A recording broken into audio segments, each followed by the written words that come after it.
I miss the old Kanye, the straight from the go Kanye, the chop up the soul Kanye, the set on his goals Kanye. I hate this new Kanye, the bad mood Kanye, the always rude Kanye, the spaz in the news Kanye, the racist anti-Semite Kanye. I hate that I have to make this video. I don't want to make this video. I don't think he has to make it. I don't think anybody has to make it. Goofy little video about how much I love New York City. But I open up Twitter and every other tweet is about Adidas dropping Kanye. I open up Instagram and every post is someone saying, I stand with my Jewish friends. So when I'm on my run this morning, my dark, cold, rainy run, my time, it's a good video. Okay, I'll watch it. I'm thinking, I'm incubating ideas. It's when I come up with all of my thoughts that I then try to form and patty into videos. So this is a good video regardless. I'll give it a try. I have this block because all I can think about is the hatred that this guy is spewing, the damage that it's causing. I fixate on the fact that here we are in 2022, and by all quantifiable metrics, anti-Semitism, that is, the hostility towards all Jewish people, is on the rise. And Kanye West, one of the biggest stars on the planet, is doing his part to fan the flames of hatred towards an entire group of people. Okay, look, this is me. This is me here on... This is me on my wedding day. This is my nice Jewish bride. This is me. And this little pink funny little hat right here, that is called a kippah. Boom!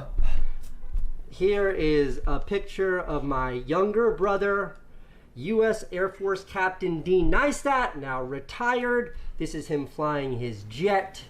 This is Dean here, judging by his Kevlar and the fact that he has a gun. This is probably in Afghanistan. This is another picture of Dean. Again, he's armed here, so he's probably somewhere downrange. And then here's a picture of Dean, my little brother. He's in Kabul right there. Welcome to Kabul. Now, why does a Jewish guy like me wear a kippah at my wedding? Why does a Jewish guy like my little brother wear one even when he's at war? The truth is I don't know. I had actually looked that up on Wikipedia. It has something to do with like honoring God by having something between you and God. I don't know. The reason why I don't know, I'm not religious. I only went to shul. Shul is what you call Jewish church. I only went to shul when I was a kid, like once a year with my nana because I wanted to skip school and it was a great excuse. But none of that makes me any less Jewish. And that's because Judaism is an ethno-religion. And what that means is for most Jewish people, you're born Jewish. And you don't get to choose whether you're Jewish any more than a black person chooses whether they're black. And while my feelings about religion are undefined, I'm immensely proud of my Jewish background and heritage. So for Ye to spew that kind of hatred, it doesn't matter if it's anti-Semitism or old-fashioned racism, like the time he said slavery was a choice, or when he said Harriet Tubman never actually freed the slaves. He said those things. He said those things with a camera in his face. Or whatever other like white supremacist garbage he was going on and on about in these interviews that are now going viral all over the internet. It's all the same. It's all hate speech.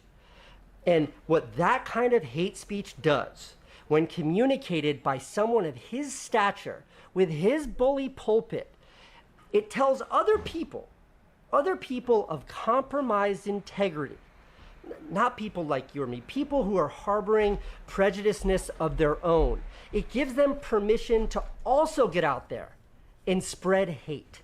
That's why it's called the dog whistle, is because to good people, people like us, I hear ignorance, I hear stupidity, I hear hate by a guy who has mental health. What did he call dog whistle?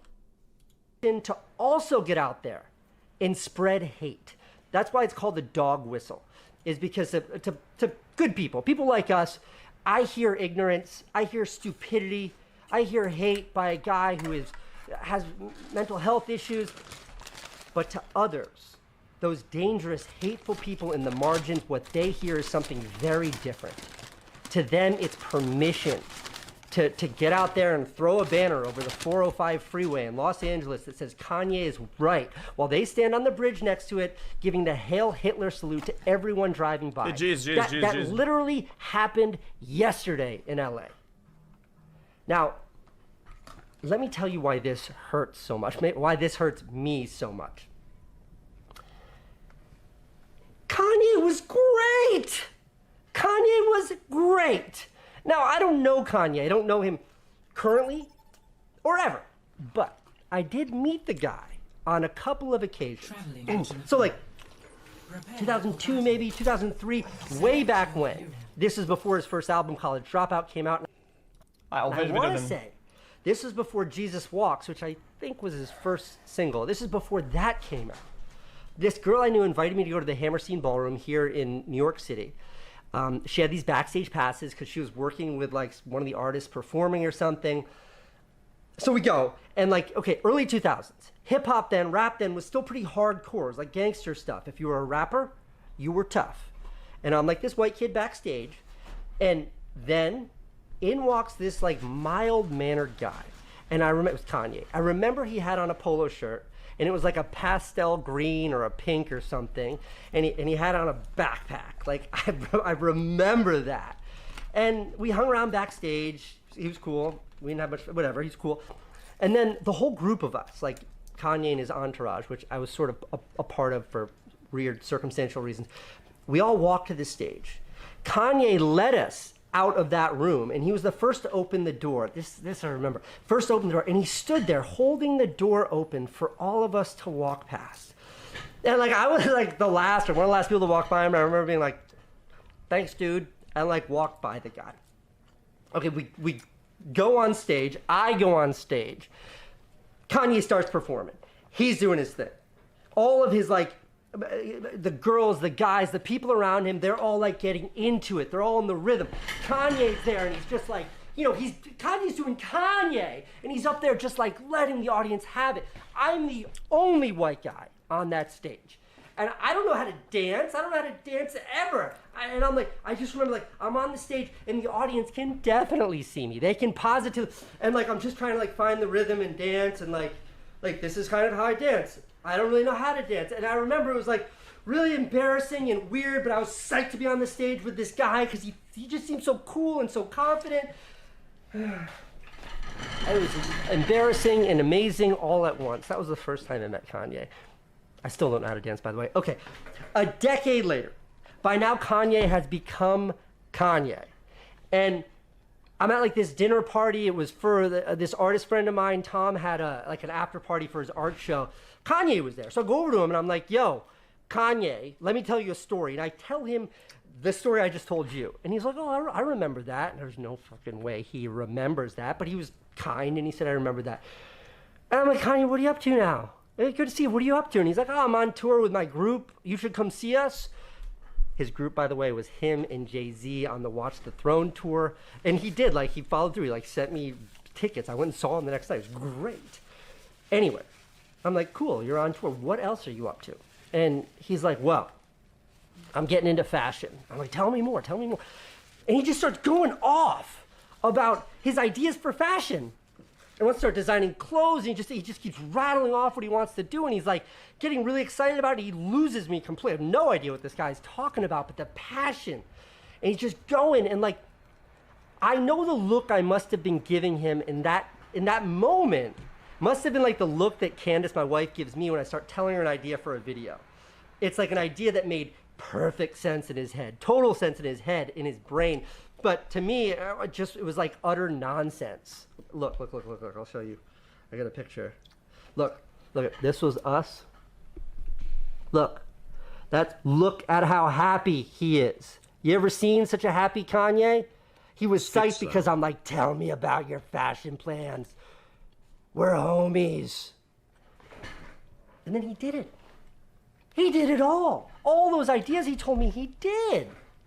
See, Kanye is one of those rare few where he was an artist first, Some musicians are just musicians. Some musicians are like businessmen. Others are performers. And it's like YouTubers. Like some YouTubers are cinematographers or photographers. Some YouTubers are influencers or personalities. Some, very few, are artists. And Kanye was an artist. He made art, whether it was fashion or music. It was made without a consideration of what his peers were doing. He wasn't trying to fit in or follow some path defined by others who had already found success in the same space. He defined his own path. Okay, that documentary on HBO called Genius, first episode, there's this scene in that documentary. And in that scene, Kanye West he has a contract then with Rockefeller Records, but they're not following through. They're kind of screwing him over. And he busts into Rockefeller Records offices, like goes in there, and his intention is to show whoever will hear him, he wants to play his new single. So he's playing All Falls Down for this woman. Watch. Look at that. She doesn't know how to react, so she's laughing. And look at that look. He knows she didn't care. She didn't like it. She did not approve. He knows that. Now, I don't know what was going on. Obviously, I don't know what was going on in that room. I don't know what that woman was thinking, but what it looks like is she didn't know how to react. Here's this guy, he's got a new sound. Hip-hop then meant one thing, and this did not fall into that norm. So, of course, she didn't know how to react. His art was unprecedented, but he knew. He knew it was good, and he didn't care if you didn't like it or not, because not liking it didn't make him wrong. It just showed that you couldn't see, they couldn't see what he could see. Okay. And that is what made him time and time again, not just a musician, not just a designer, but an artist. That song, by the way, went on to be his first top 10 solo track, and it was nominated for a Grammy. He had the vision, and he was right, even though he was literally laughed out of that office. But that's why this all hurts so much, because that journey, that art is so rare. It's generational. It has the power to inspire an entire generation. It tells a generation that you can if you believe you can. And look, Kanye didn't invent hate speech. He didn't invent anti-Semitism. It's been around long before him, and it will be around long after him.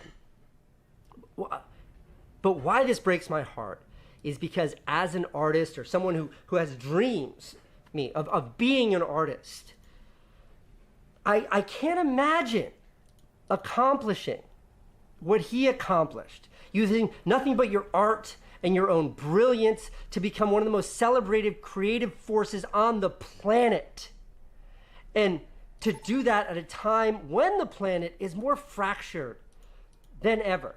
And then to stand on this stage that's taller than most could ever dream of, and then use that platform to divide instead of unite, to promote hate instead of promote love, to just vomit negativity instead of sharing something positive.